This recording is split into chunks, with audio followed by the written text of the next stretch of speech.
on in San Francisco for the man known as the Zodiac Killer. There could be a serial killer in Chicago. The Oakland County child killer. He's going to kill him. Frankfurt slasher. 4 children have now been murdered. Has killed 5, says he's going to kill again. 15 brutally murdered young women. The pattern is the same. One by one, the death count started rising. A man in a mask robbed, tied, and stabbed them. Strangled, stuffed in burlap bags. It is highly unlikely that these women were murdered by separate men. Where will the killer strike next? The police can't answer who or why. That's the question that we'll never know. I don't want to live the rest of my life wondering if this person's going to be caught.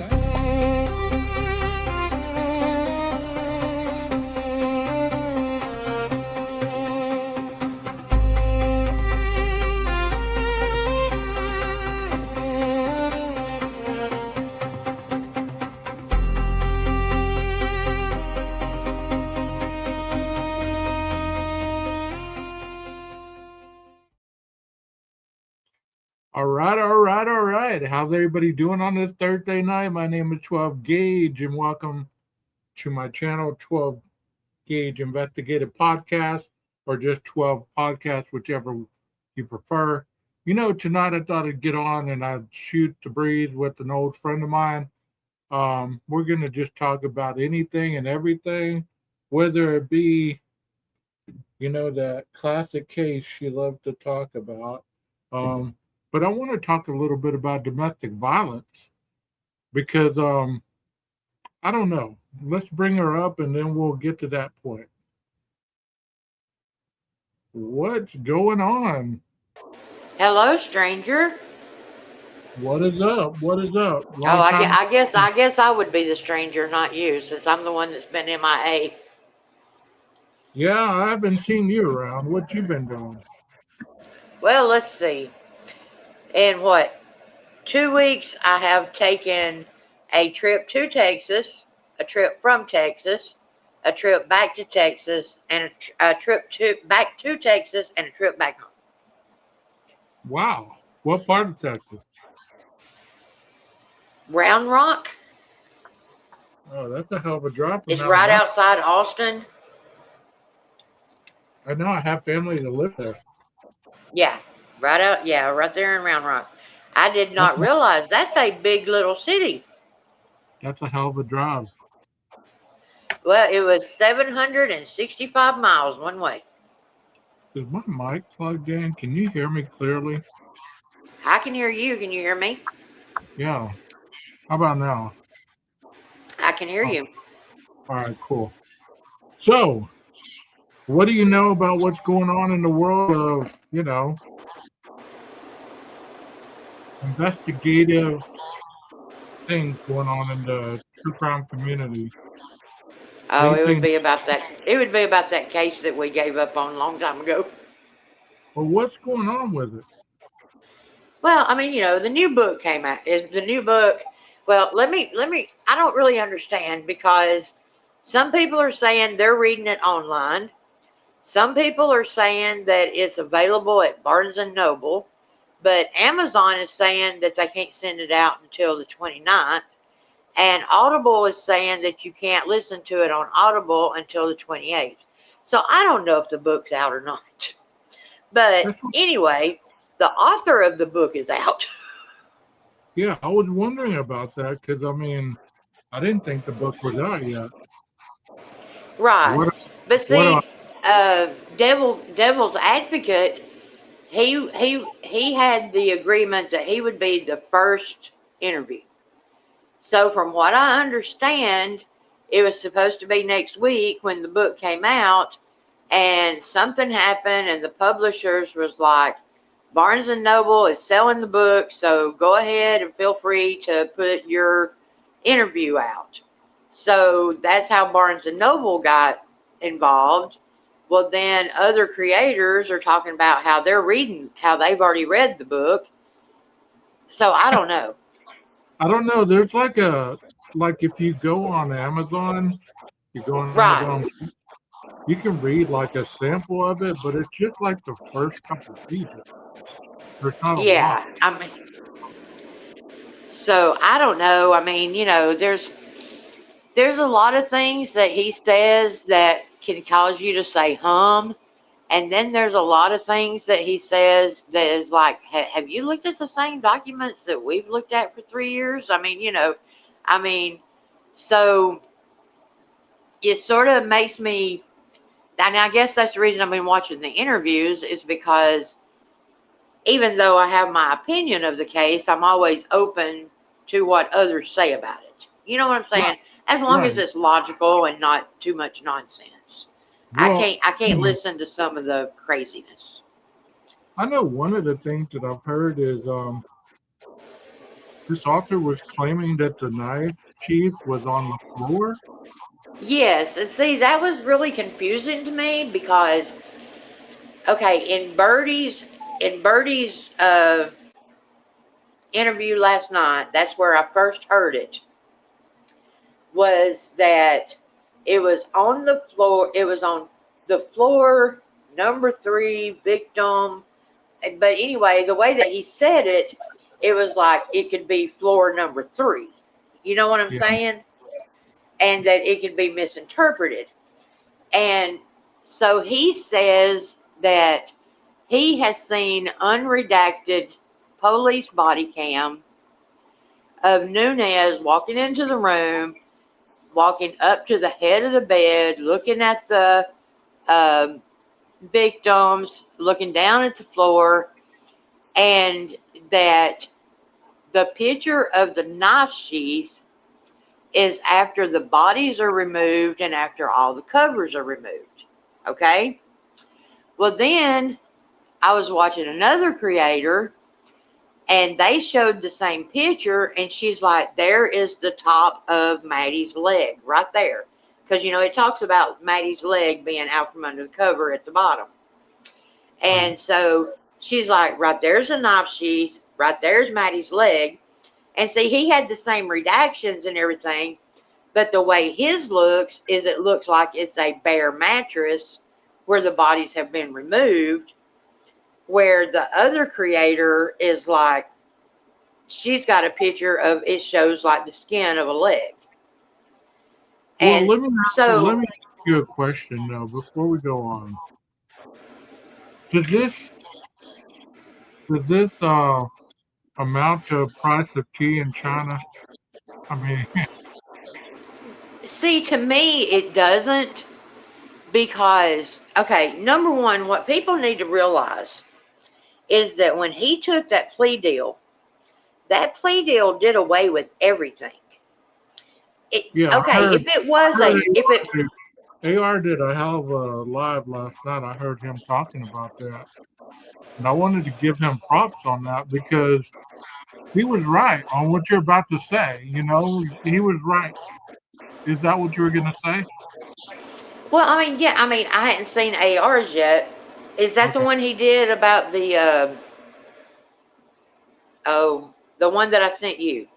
The one where he's talking. Okay. Then yeah. And I mean, you're right. He is absolutely right. And, that's what we've said the whole time. The only way that Kohberger gets any kind of leg up is if there's something that's absolutely 100% factual and new. Anything that happened before the plea agreement, that's over and done with. He pled. Right. He can't come back and say now that it was a faulty investigation. Then you should, where did Gage go? Okay, I guess I'll keep talking.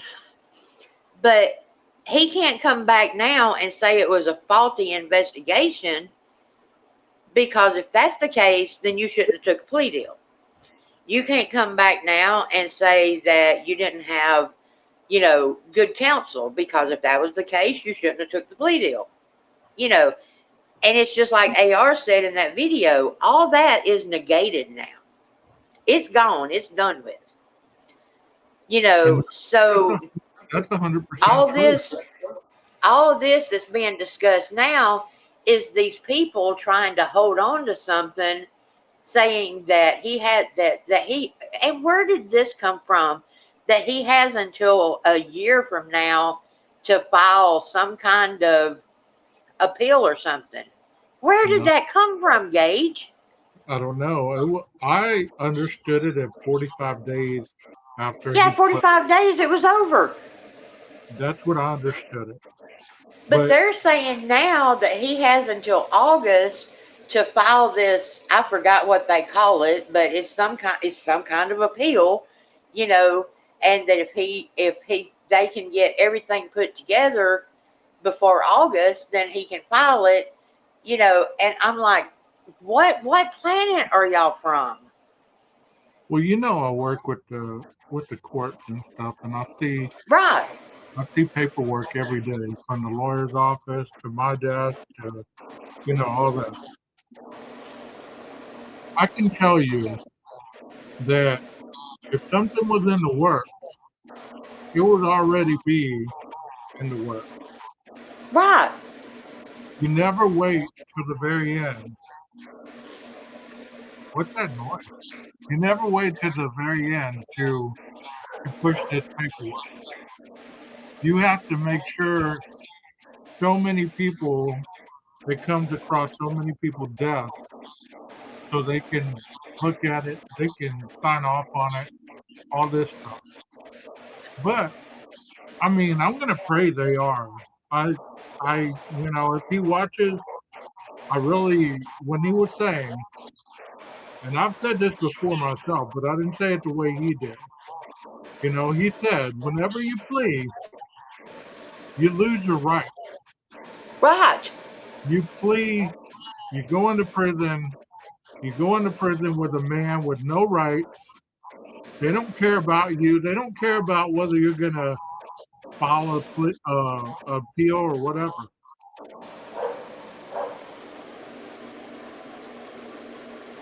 Well, see, the thing about it, too, is another thing that was said, and I don't know if it was AR that said it, and I thought this was very interesting, was one of the things that I've always questioned was if you were going to go into a plea deal, then why didn't you plead murder in the first for the designated victim and then like murder in the second or whatever for the others? Well, come to find out, the way that it's been explained in the last couple of days, and I think I totally agree with this, I hadn't researched it, but that when he went to prosecution and said take the death penalty off the table, because it was still a death penalty case, he had to plead to the statutes of Idaho death penalty statutes for each victim. That's true. So that made a lot of sense to me of how he went in as a, you know, 4 guilty first degrees, because, you know, I think everybody agrees that at least 2 of them were probably casualties. But you know what else I've heard? What else I've heard being said is something about the blood or something. How the blood? Okay, the dilution of the blood. Where did that come from? Okay. Because of the photo of the blood on the table? No, well, the blood on the table and the blood in the communal area around the staircase going down to the first floor, the knee wall and all that area, it is diluted, okay? Okay. But, and I have to, you know how I feel about Pavioli, okay? I have to give props to Pavioli on this one. Well, he did a really good... We do give He did a really good video explaining that the back door was left open. It was 28 degrees. The thermostat is like 12 feet from that door. So the thermostat is picking up that cold air, which is kicking the heat on in the whole house. So you've got the cold and the heat hitting each other, and those sheetrock walls were probably causing condensation. Well, that makes sense. And I was like, damn, Pavioli. I mean, you know, I'm impressed.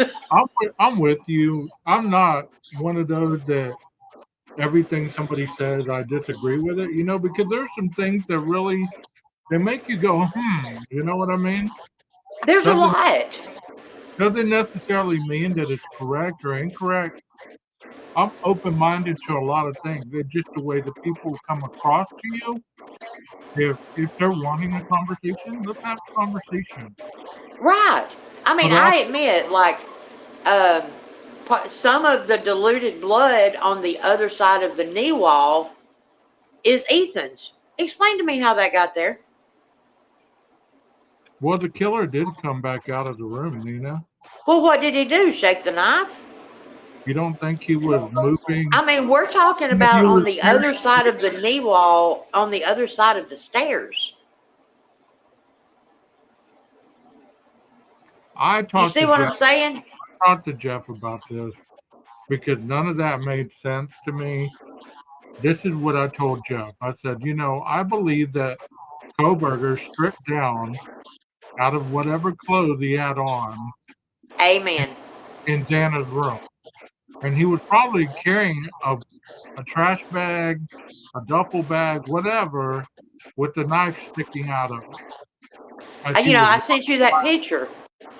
As he was walking by Dylan. And that's why she mistook it for, Because the handle sticking up is cylinder. The knife, the point of the knife sticking out would be triangular. We have a question from somebody. It says, don't you think that too dry of a climate up there for the walls to sweat? That's a great question. I don't know at what level the sheetrock or whatever starts to have condensation. I really don't know. That's a good question, though. Thank you for that. But that did make sense to me because the living room being right there at the kitchen, the thermostat, so, the heat and the cold sitting there colliding against each other would cause condensation. Well, I mean, correct me if I'm wrong, because, it's been forever since I really thought about this case, but I still kind of know it. Think about in the very beginning, didn't we hear that when they walked in that wasn't the heater broken? Isn't that in the beginning? Because the next day the HVAC people showed up. Isn't that why? And it was said that the HVAC people had been called out and that they got killed, so they didn't change the appointment for Monday morning. Right, and that's why there was so much speculation about did the HVAC guy, was he part of the cover-up? Right. Was he looking for something in the vents? Yeah, was he looking for something in the vents? Because there was a whole lot of... And see, if you think about it, the HVAC, they might have been saying, could he have put the knife in the HVAC system? He could have been looking for any kind of evidence. Of course. But that's never... I mean, I've never thought of the condensation thing, but would that be enough to dilute the blood spatter, or do you think that it was possibly liquid that they were using on the Q-tips, or the Q-tips itself swabbing the blood and kind of, the blood kept running or dried up, whatever. Now, see, if it was in one of the bedrooms, I would say that it could have been aspiration. But how do we know that Ethan's blood was found on the other side of the banister? Because it's in the documents where it was tested, and it's like 30% Kaylee. I mean, the mixture. But that would have had to happen after he killed everybody. Right. Do you think he was going to clean it? I mean, do you think he was... I think that, he was cut? Like you said about changing the clothes. If he was changing clothes, maybe the arm slung or something, when he took the suit off, And, blood could have swung off of it. Well, of course, when you're reaching your arm out, right? Yeah. And you're hurrying, when you're rushing to do it because you're trying to get out of the house. I don't believe Now, you here's the one thing that I sort of kind of laugh at, okay? Is they want to talk about the beer pong table. Now, I have issues with the beer pong table. Okay. But their issue is that something about in one of Bethany's interviews, that she says that she hears the table turn over and she hears the cups fall everywhere. Okay. But yet the table is sitting upright. Now, here's where I sort of kind of scoff at that, because I don't care if you're Cartel, I don't care if you're Koberger, Jack D, whoever you are that did the killing, okay? I can't see anybody saying, hey, I just killed 4 people, but I messed up the beer pong table. I got to straighten the cups out and put them in that perfect triangle. Because they're saying that somebody put the table back up and replaced the cups in that position. Do you think anybody that just killed 4 people is going to care about that beer pong table? No, but do you believe that you think the police didn't move it? Well, no, they're saying that when he was chasing Xana, that he flipped the table completely over, or whoever, and then picked it up and put the cups back in that triangular. No, that And I'm like, dude, y'all really listen to what you're saying. That really doesn't sound reasonable. I mean, anything's possible, but that doesn't sound probable. Unless, we don't know. We don't know. No, but to me, His apartment was spotless except his computer area. We don't know if he did have this thing about. I mean, I don't think he would have. But if you're trying to get away with something, aren't you gonna try to not leave something looking like a path or looking like you didn't just kill 4 people? Right. Like the 4 people are dead. But the more that you leave, if it looks like a You're bird, then they're gonna be on the hunt for certain clues. You know what I mean? So now they have established, they being the people that are promoting this book, now they've established that Kaylee was the sole target because of the way she was beaten. Okay? Okay. My thing about that is, and this has always been the way I felt about it, was if Maddie was his target and he had in his mind what was going to be the perfect whatever he was going to do that night, kidnap, SA, kill, whatever, Right. And Kaylee came in and interrupted that, he's going to be highly ticked off at Kaylee. Of course. So that's the reason I've always thought that maybe she got the worst end of it. Well, also, Kaylee was bigger than Maddie. Right. Not disrespecting in any way. She was just bigger than Maddie. So she would have put up. I mean, it's my understanding that Maddie was flat on her stomach. So she probably never even knew what was going on. Right, exactly. And see, then he says that Maddie was posed in a princess pose.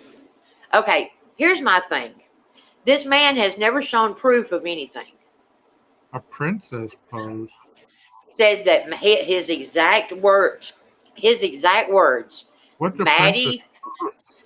I guess sort of like Sleeping Beauty, or like where they're laying on their back. You know what I'm saying? I mean, that Maddie was posed in a princess pose.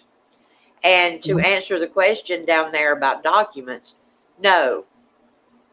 Most of everything that he is saying is not in documents.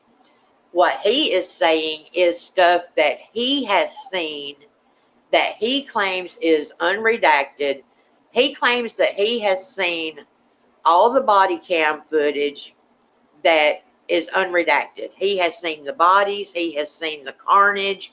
He has seen it all. Stuff we haven't seen. My question to you, because I don't know this guy. My question to you, because you're the panel guest, what would give him the credentials to be able to see that stuff when the rest of the world was under a gag order? How did he see it? Okay, I got that.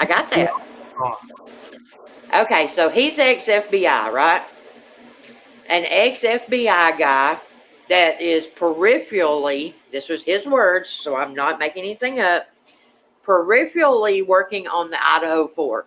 Now, I don't know exactly what that means, but it was a friend of his, brought this stuff to him and said, hey, look at this and just tell me. So he got like 59,000 pages, okay?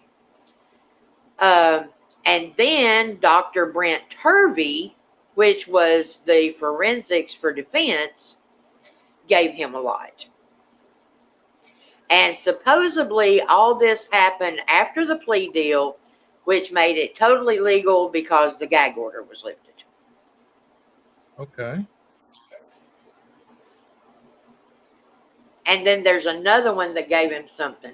But according to him, he has 3 people that has given him all this information. Now, what would Turvey be doing with any kind of the body cam footage that's unredacted? No clue. Why does an FBI agent that is peripherally working the case have it? I don't know. I can see maybe, them sitting there comparing notes and stuff, fine. But here's my deal, is if you're going to come out, and by the way, I have contacted him, and I have asked him to do an interview with me. Okay, look, you want to go over here, you want to do all these interviews about your book. I'll promote your book for you, but I got some questions too.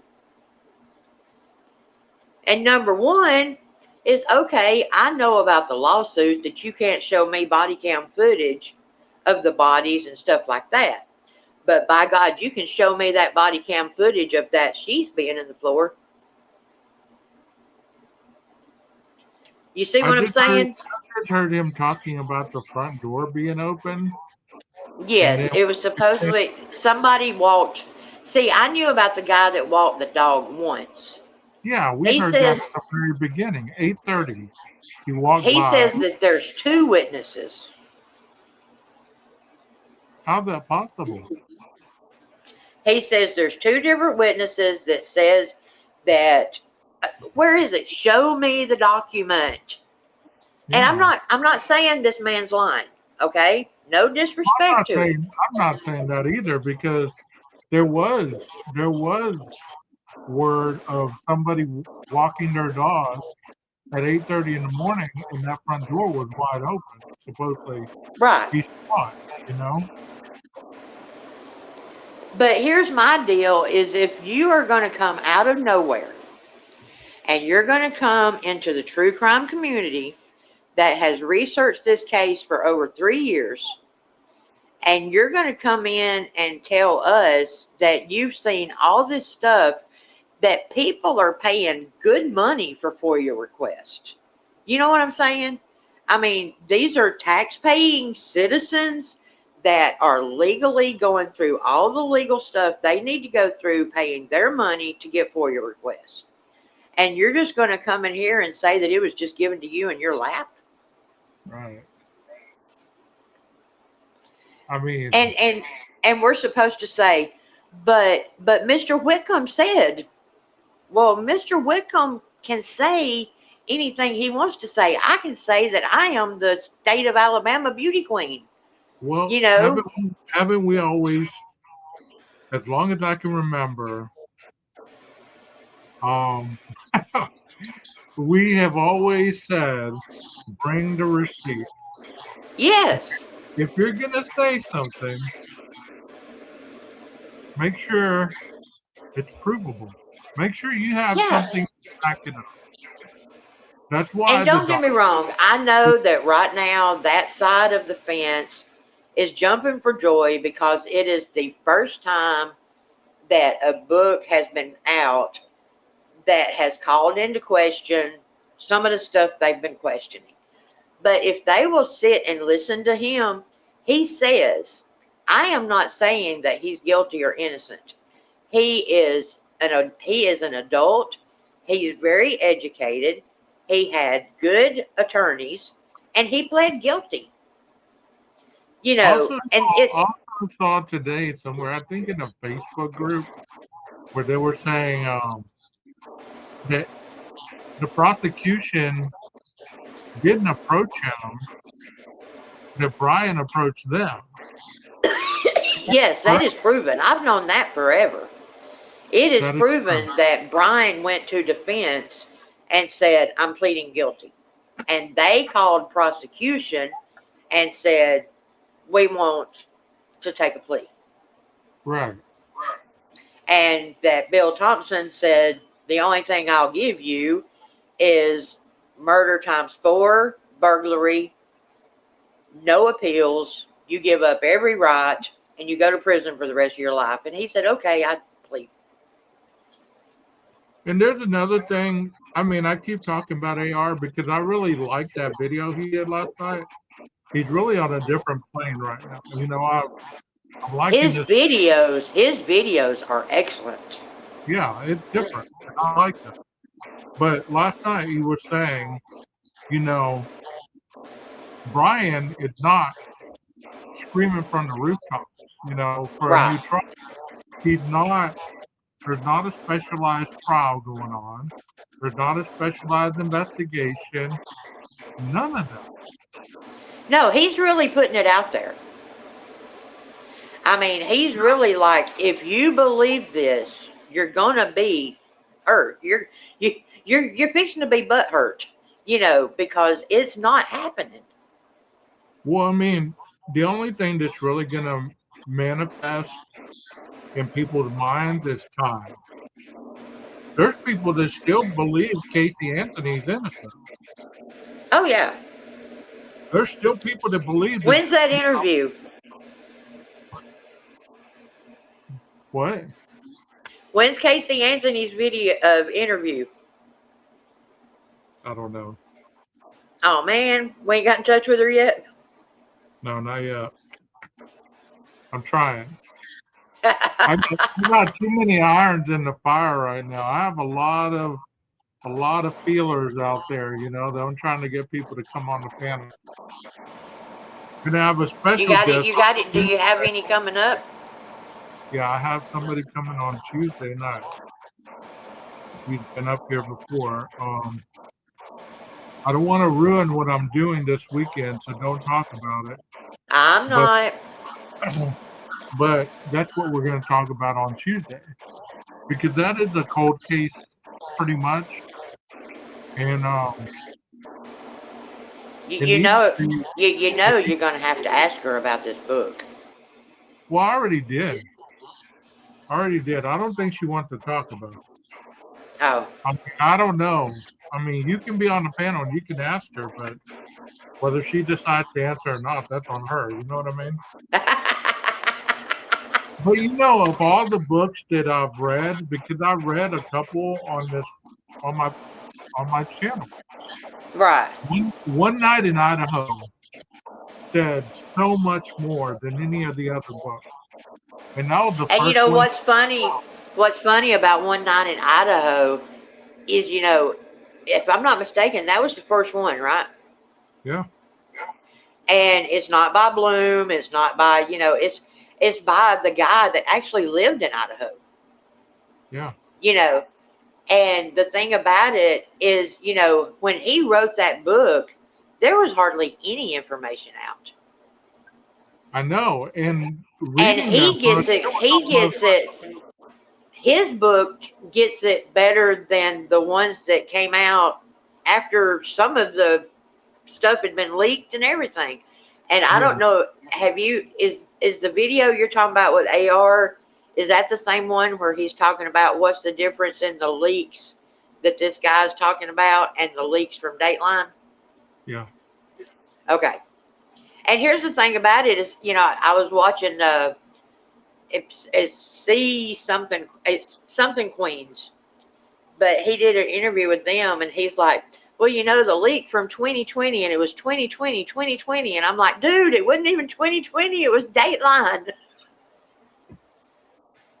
Well, I heard him talk about, when he started the interview last night with them, he said, he mentioned people on the third floor, and he said it was Maddie and Xana. Right. And I thought to myself, no. I mean, people can get stuff wrong. I get stuff right. wrong. You get nervous, you misspeak, whatever. But you know what? You should know a lot more about this case. You just wrote a book. Or were you just a person that was given the information? You didn't write it. Well, see, somebody actually said that in one of the comments. He was saying all this stuff about Turvey. And they're like, so all of this is Turvey's information, but you wrote the book based on Turvey's information. Right. And what, but here's the thing about it is on Birdie's last night, he said that the reason he wrote the book is because he wants to start a YouTube channel. Okay. And he wants, wait a minute, and he wants to take the masses of the true crime community and all their intelligence and all their research, and he wants to divide them up and let them start solving cases. Now, don't you just know that made people go, I want to be a part of that? And so, it's sort of like the carrot in front of everybody, to where it's like. I heard the defense lawyer, Stephanie, talk about something today on TikTok. And she said this person messed up Ruby Ridge. He messed up Waco. And he wasn't even like an investigator. He was like a negotiator, right? Is that true? No, he was okay. Look, I've done the research. I didn't know if you wanted to talk about it. That's fine. I mean, I heard her say okay, at Ruby Ridge, he was part of the sniper squad, okay? His bullet is not the one that killed the mother, okay? Now, keep in mind that when they shot her, she was holding her newborn child. Now, his bullet was not the one to kill her, but his squad, okay, the rules of engagement is someone that you are in immediate dire, rules of engagement is you don't engage unless you are in life-threatening situation. Right. Okay, their rules of engagement that they practiced was anybody outside carrying a gun. They killed his 11-year-old son. They killed the wife carrying her newborn baby. They killed another FBI agent. And he was part of that sniper group. It went so far to where they actually called a grand jury for each one of them to go up on murder charges. Wow. He was in the same position at Waco. Did he do the same thing at Waco? I hadn't really. I was so enthralled over Ruby Ridge, and so I know Waco was a fiasco from the beginning. So then last night he says, I did not retire from the FBI. I resigned from the FBI. Okay. So I know that he was. I know that was part of him being in the snipers and stuff like that. And then he was in the like the terrorism and stuff like that. And he quit, according to him, he quit the FBI because he wanted to write books. Okay. Nothing wrong with that. Nothing wrong with that at all. We all have our passions. Some of us are gifted in our passions, and some of us just just forge our way, whatever. I just hope that if he really, I really hope that, he's not just doing this for an ulterior motive. You know what I mean? If he's out there really trying to give people information that they don't have, Nina, you're loud over there. Loud? What am I doing? I don't know. Is there a TV on or something? My air conditioner's on. Yeah, that air conditioner's loud. But I just hope How that about that? yeah, that's better. I just hope that if he is generally trying to give people something that they don't have, there's nothing wrong with that. But if he's trying to just be manipulative and, do it for notoriety to start a channel or whatever to get people to follow him, I mean, that's really deceiving, right? I mean, because people want answers. They want answers. They still want answers. We know Koberger's locked up. It's not a psyop. He is in jail. He is Brian. He is Koberger.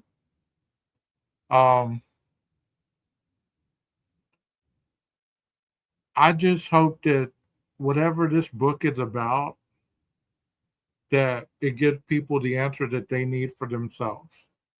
Because that's the only logical thing that's gonna come from it is, you hear somebody read a book or somebody talk about a book, well, the answer is gonna be for you. It's not gonna be for anybody else, right? Yeah, and I mean the thing about it is, and when I contacted him, I said, okay, and I mean I'll tell you exactly what I said. I said, you're doing all your interviews with the pro burgers. I said, come give a guilter a chance.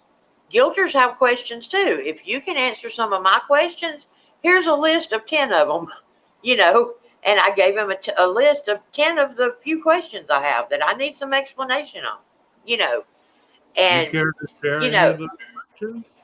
Huh? Oh, yeah. I mean, like, somebody explained to me why he bought the 2 inverters. Okay. Tell me how you feel about the ego depletion and threatened egotism. Tell me how you feel about him going to Brandywine for the eating disorder and then having to have 2 bouts at rehab. Tell me how you feel about a teenager being addicted to heroin in high school. Tell me what you know about Ashley Flugel. Tell me how you feel about Xana could have been the first to be attacked, but maybe the last to die. Because I've always asked questions about that. If she's only whimpering, maybe he thought she was dead and he went in there and finished her off. Yeah. Just things like that. Questions. Tell me about the beer pong table. Don't tell me it was turned over. Don't tell me that he put the cups back up. You sit there and you explain to me how somebody that is supposedly chasing somebody wielding a knife, and they're going to make that sharp turn to the left that is about 18 inches without the wind from their bodies turning over at least one of them cups. I would have been shocked if there wouldn't have been any blood on the ping pong table. Now that would have shocked me, but there was blood. So that Tell me how you feel. Tell me how you feel about the striped imprints going across Kaylee's face, across her mouth, if it could have been the handle of the K-bar. Tell me how you feel about my theory of the knife being wrapped up in his clothing with the cylinder and the tip, and that the reason Dylan wasn't attacked is because if he saw her, he would have had to have thrown all of his stuff down to attack her, when his best thing to do is just keep walking. Well, of course. Because he's already took all of his protective stuff off to protect him from the DNA. Hey, they were talking last night about the latent shoe print, right? And I got to thinking about it, and I've never thought about it this direction, okay? Because it's a latent shoe print. And I really didn't know where it was because Right. we thought it was, out further from the door, but it's actually, No, it's right in her door. it looks like somebody stepped as close as they could and listened in the door and then kept walking. And see, here's the thing about it is the latent shoe print, okay? I have dogs. If I go through the house and they have pooped or peed and I step in it and I clean it up and somebody comes through with amino black and picks up the protein from that, it's going to be a latent shoe print. Right. It never said that latent shoe print was from blood. No, it didn't. And then People everybody wants to. They've always assumed that was a bloody shoe print and people cleaned it up and that's why it became latent. But it could have been from weeks ago. Somebody could have stepped in dog poop and it picked up the protein from it. I don't believe he was wearing. I don't believe. Then an expert, he wearing Vans to go kill 4 people. He was wearing those Nike black shoes he always wears. Okay, well, did you know that Nike also has a diamond patterned shoe? And here's what I would love to clarify to everybody is this expert comes out in the last couple of weeks and he says there is no way that is a Van. And everybody's like, see there, they lied. They said it was a Van shoe. No, they did not. They said it was a Van-like pattern. Right. They never said it was a Van shoe. But nobody even said that could have even belonged to the killer. They just said they found a latent shoe print. That could have been from a month ago. They didn't clarify ever and say this latent shoe print could or could not belong to the killer. Never was that said. Never. But see, it's easy because most of the college kids wear Vans. So if there's a Van shoe print, the college kids are involved. That's easy. And they cleaned it up. That's easy to say. I can't find that video we did. Which one? Is it on your page? The one with the amino black stuff with swamp and. Oh, I'll have to look and see. It might have been on my page because we did do one where I show the. And that's another thing. Oh my gosh, I'm so glad that you brought that up. The cleanup. If they want to talk about a cleanup, why are you just going to clean the bedrooms? I mean, clean the living room. What? You don't think somebody's going to walk in and find those bloody bedrooms?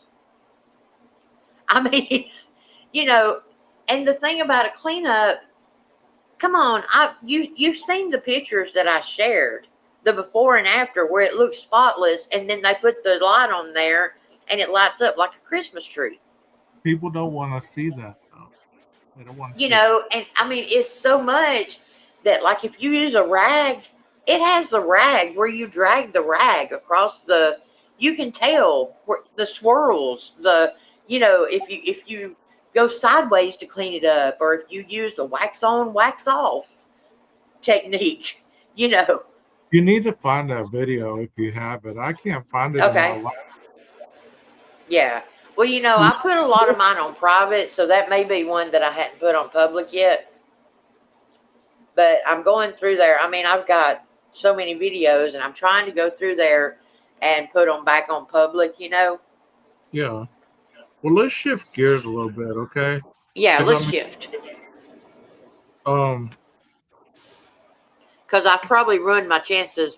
He's probably not watching, but Mr. Whitcomb, I wasn't talking bad about you, dude. I mean, it's just if you're gonna come up in the true crime house, come on, be respectful about it. I think he's on the custody page tonight again. Who? That Custody Queens or whatever. I think he's on their page. Oh, is he back on there tonight?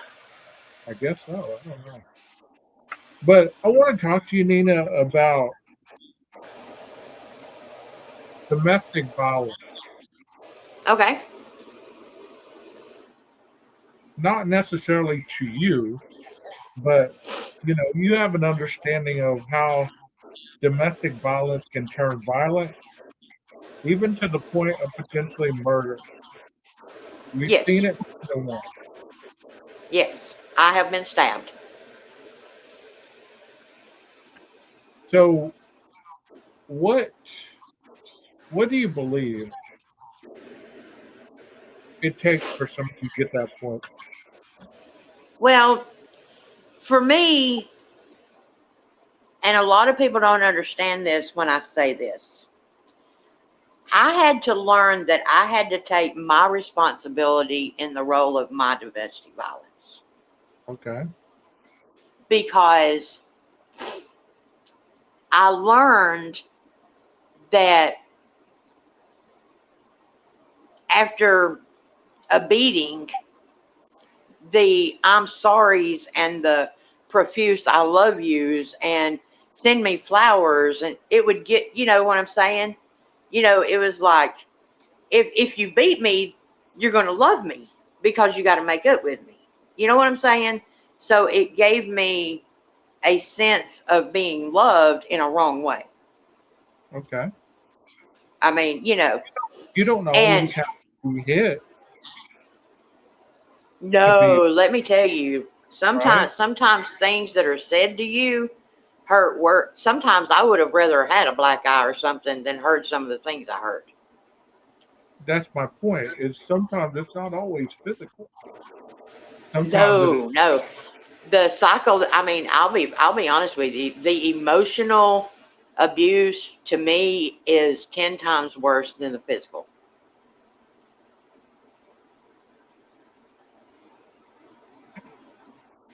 You know why I've been thinking about this is because of that David case where he killed Yeah.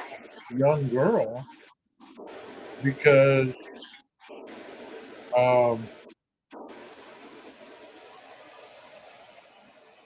he was ashamed that he was having a relationship with her as he was blowing up. You know what I mean?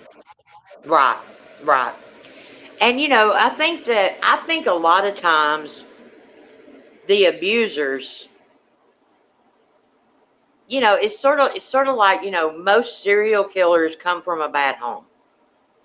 They've had a rough childhood, they've had a rough this, a rough that, And if you think about it, I'll be honest with you, my abuser, his childhood, it was one of those, I can fix him. I can fix him. I can love him, I can love him and I can fix him. But his childhood was a whole lot deeper and worse to be fixed. I mean, this is a boy that the stepmama got mad at the dog and shot the dog right in front of him.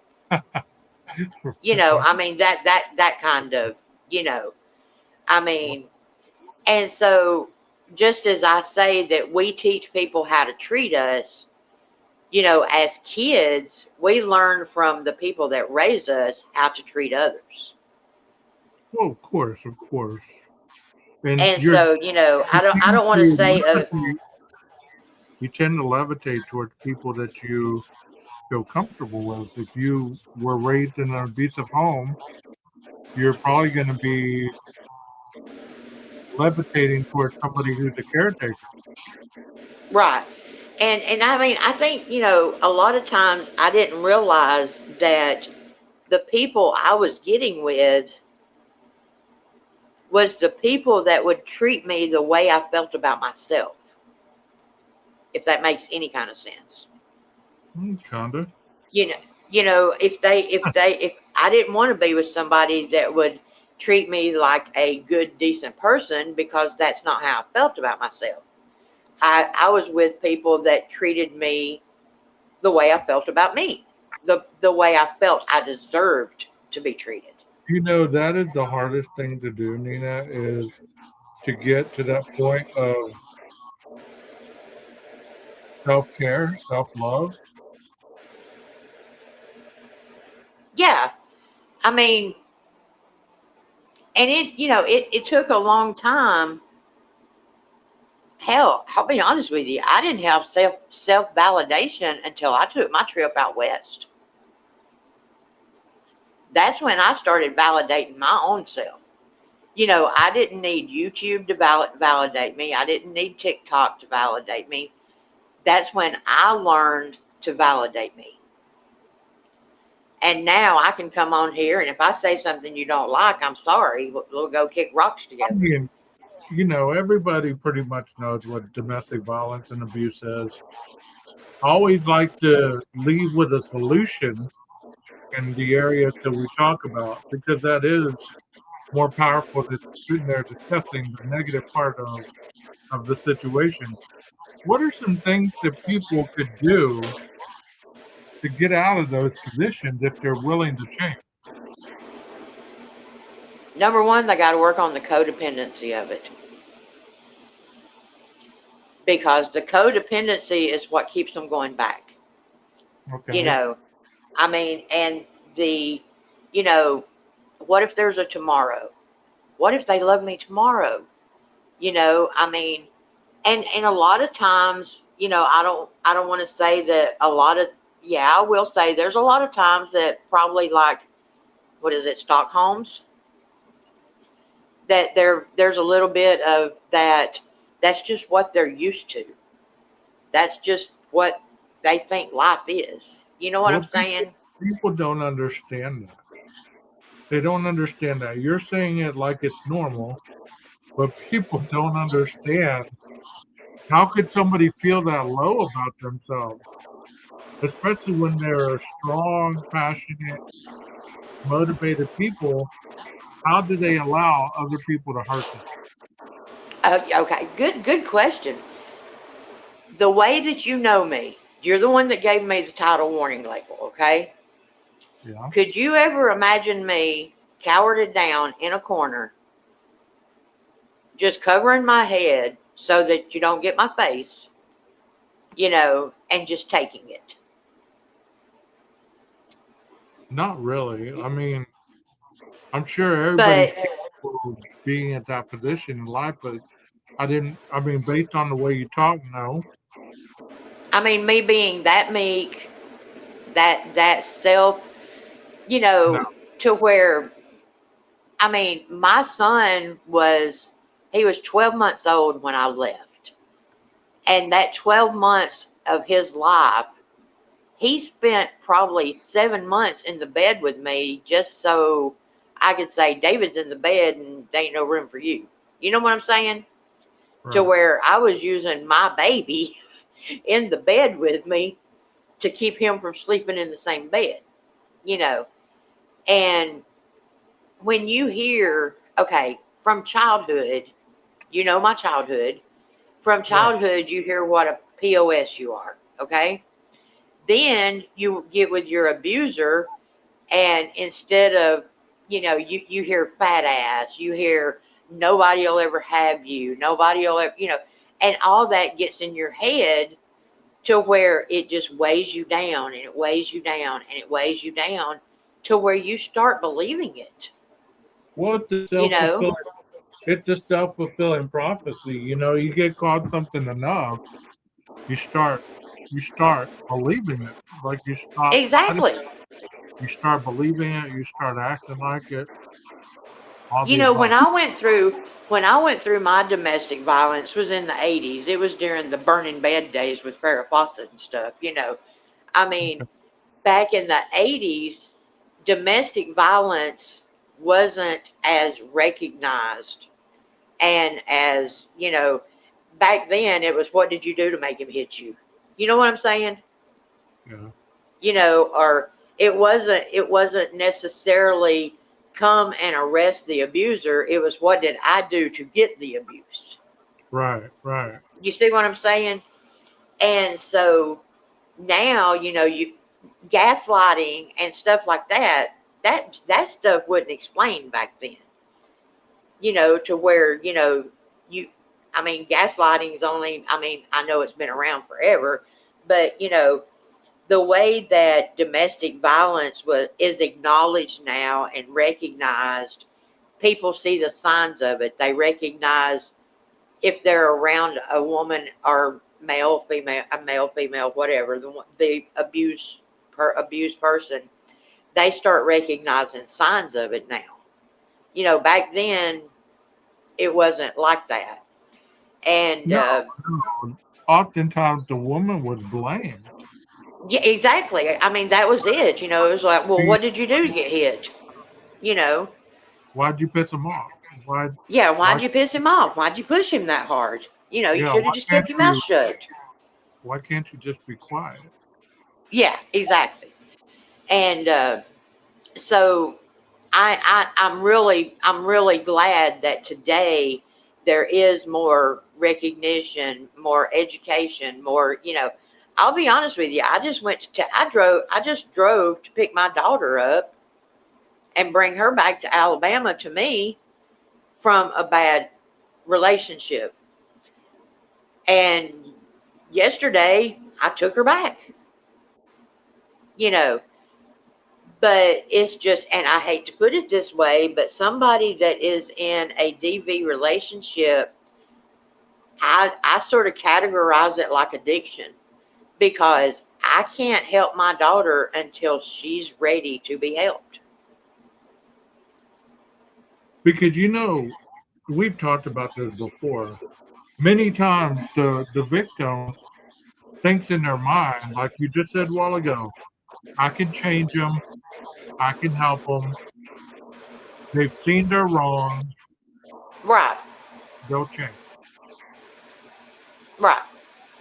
And see, what people don't realize is, you know, I mean, the first time that he ever slapped me, we were in high school, in the high school hallway.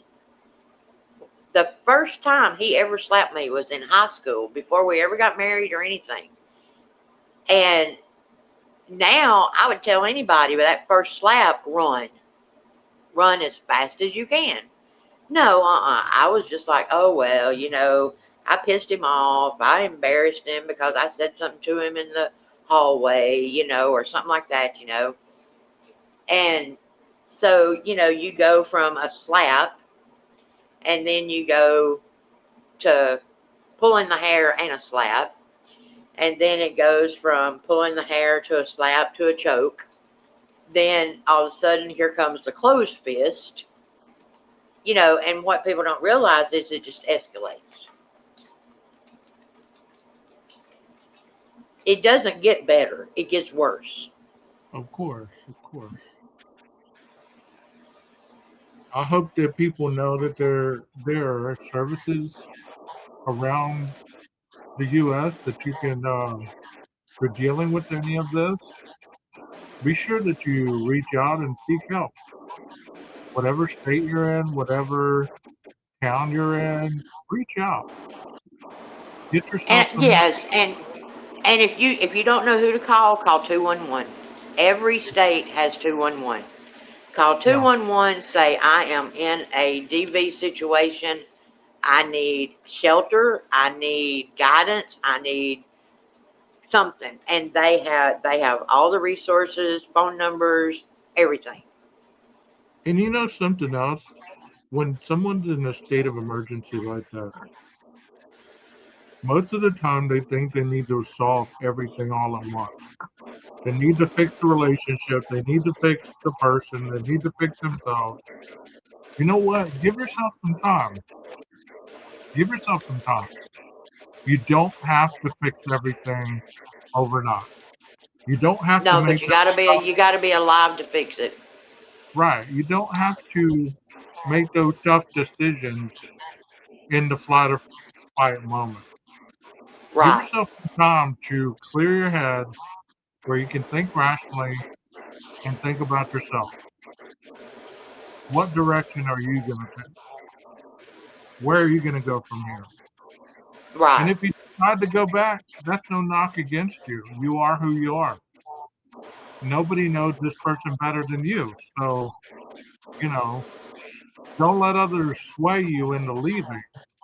If you honestly believe that you can change the situation, but you understand that many people have died trying to solve a situation.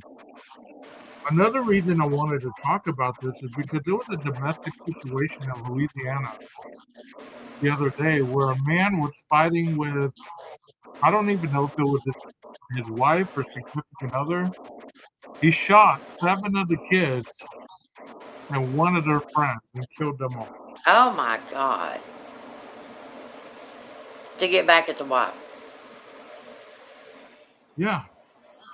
Wow. Wow. Wow is right. Wow is Okay, right. Walt says somebody went to the Bears. Yeah, I saw that. But that just goes to show you that you cannot take people as not being capable of wiping your whole family. Right, exactly. I And mean, go ahead. my son was I guess my son catapulted me leaving because he was 12 months old and he got to where he wouldn't sleep at all. I mean, we're talking no sleep, none. And he would just stand up in his baby bed or just stand up in the playpen. I mean, just wide awake. And so I carried him to the doctor, and the doctor gave me this medicine called Atarax. And he said, you can either give it to him, say at 9 o'clock every night, and get him on a schedule of going to sleep, and then discontinue it. Or you can take it, put him in his crib, and you go to sleep, And I'm like, and so sure enough, I gave it to David every night for like 2 weeks, to get him on a schedule. But come to find out, because of everything that he was seeing and hearing, even though he wasn't but 12 months old, it was making him nervous. It was giving him anxiety. And so, and he was, I mean, we're talking, this is the first year of his life, and the anxiety was keeping him so anxious that he couldn't sleep. Wow.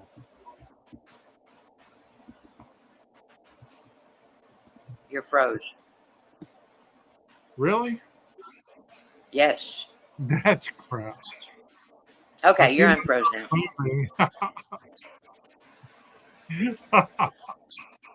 Yeah, we're talking football.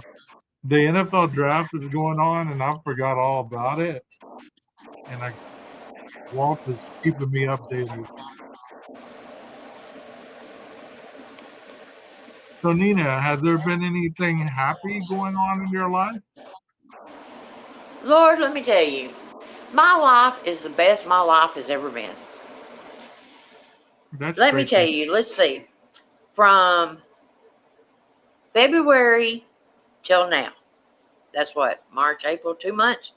In 2 months, I have gone from a van to an RV to an apartment.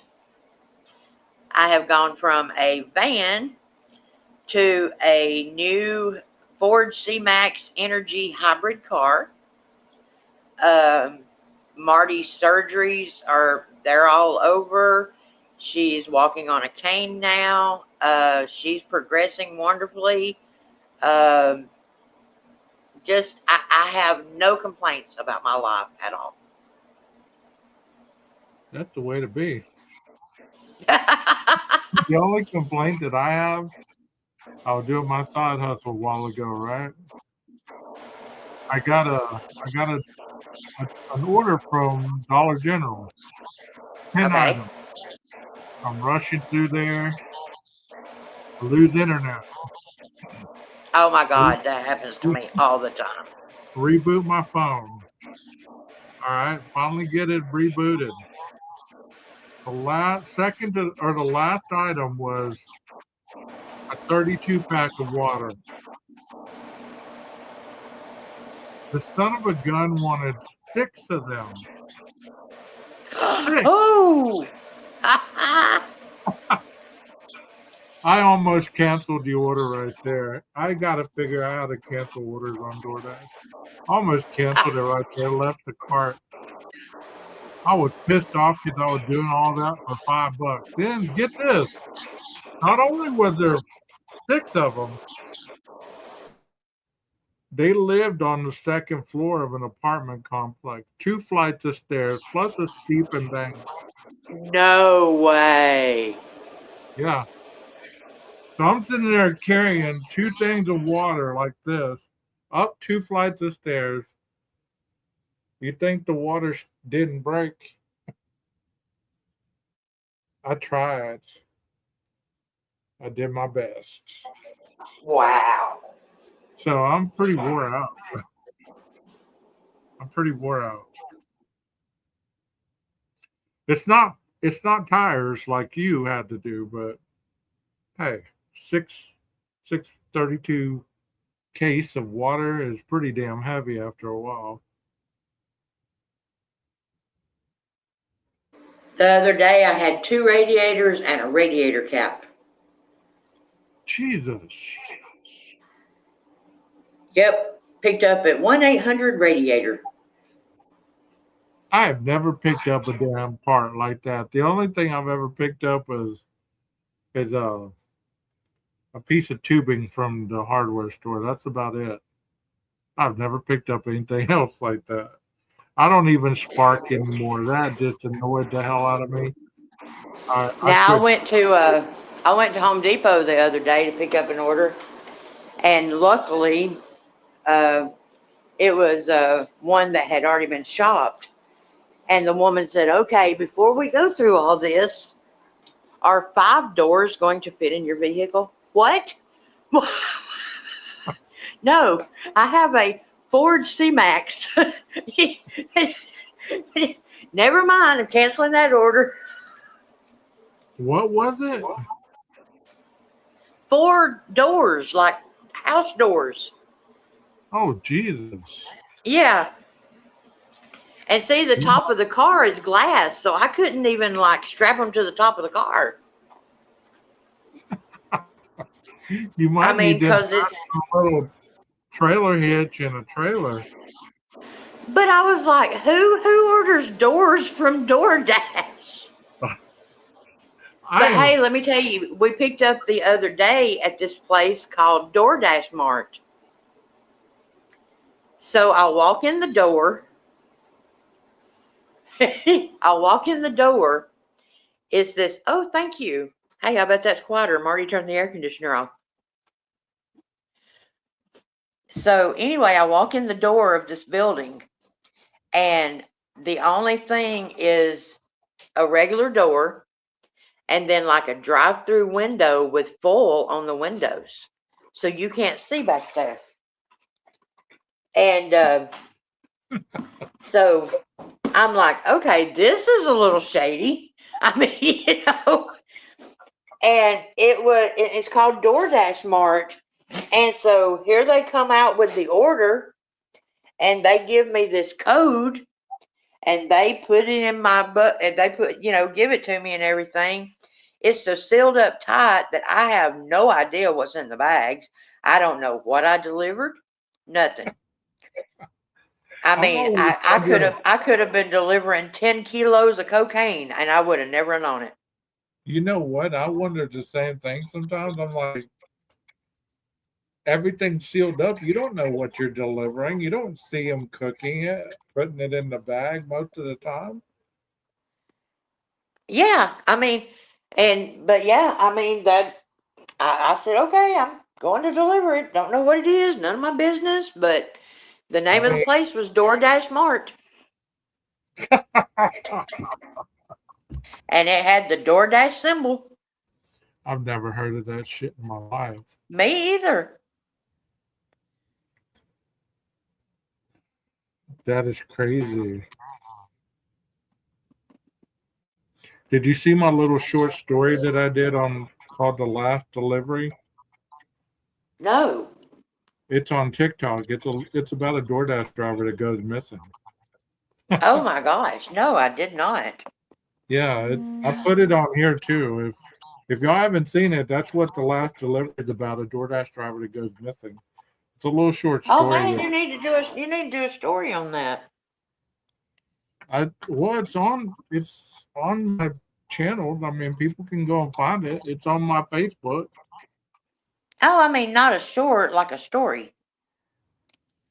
I will like once investigate it. Well, once I finish it up, I will. Yeah. Because it's pretty intense right now. I'm on, I think, number 4.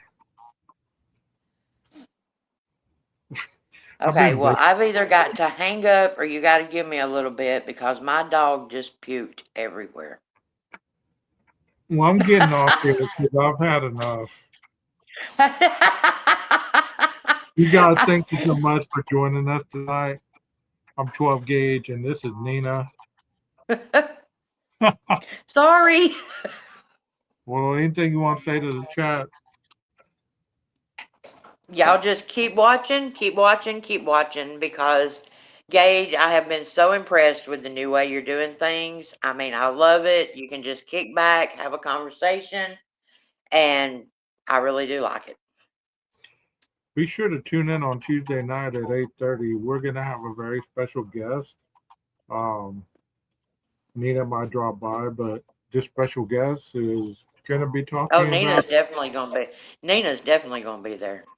She has a lot of expertise. She's been on the channel before, and hopefully she'll be able to clear up some things that we have questioned tonight. So, Nina, I'm going to drop you down so you can go clean up that puke. Okay, bye, y'all. Good night. All right. So, that's how we do it here on the channel. You know, we just kind of bounce ideas around. You know, for a long time, I was running the channel kind of like, you know, everybody else in the true crime. I would, you know, be commenting about, you know, what was going on, blah, blah, blah, giving commentary. And to be honest, I burnt out on it. And I really reinvented the channel, and it's taken a while for it to kick off again. But you know what? I'm happy with the way things are going. And I hope that you tell people, whatever platform you're watching me, that you tell people, hey, give 12 a chance. He's working. He's trying to get to 10,000. You know, I was at 10,000, and then something happened. You know, I started losing subscribers. I think I was losing subscribers because there were subscribers that had watched my shorts, and they thought that I was just going to post women all the time. And, you know, that's not my channel. So it's good that they went elsewhere. But anyways, you guys be sure to come back. And I will see you soon. Be on the lookout for a very special Boots on the Ground, probably Monday night or Wednesday night. It takes a while to, you know, to edit all that stuff. So maybe sometime next week, be on the lookout. I'm sure you'll enjoy it. I'm going to get started on it tomorrow while I'm in Oklahoma. For the channel, 12 Gage Investigative Podcast, I am your host, 12 Gage. Y'all have a beautiful night. I'll see you soon. Maestro, cue that music.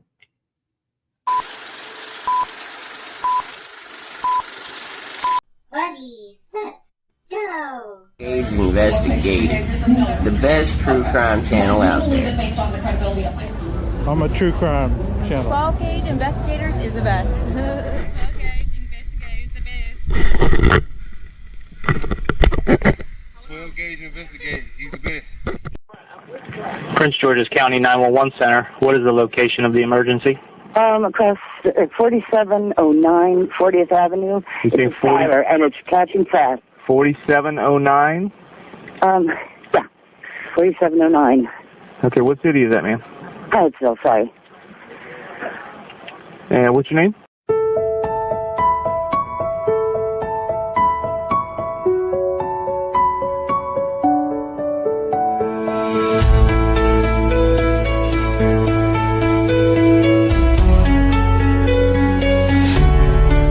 We take on the darkness, stare down deceit, Murder in the headlines, justice in the beat. From cold case whispers to killers in disguise, we rip off the mask, expose all the lies. Facts like bullets we load and deliver. Truth cuts deep like a blade in a river. Corruption shakes when the mic goes live. We dig where others won't survive. Gage rolling through the smoke. Truth hits hard, no time for a joke. To see murder, we name every name. No restraint, no shame, just flat. Well, Gage investigator is the best. When you're in Foley, come get your hair cut where 12 gets his at Nick's Barbershop. 12 Gauge is the best. We love you. 12 Gauge Investigative is the best. My name is 12 Gage. Welcome.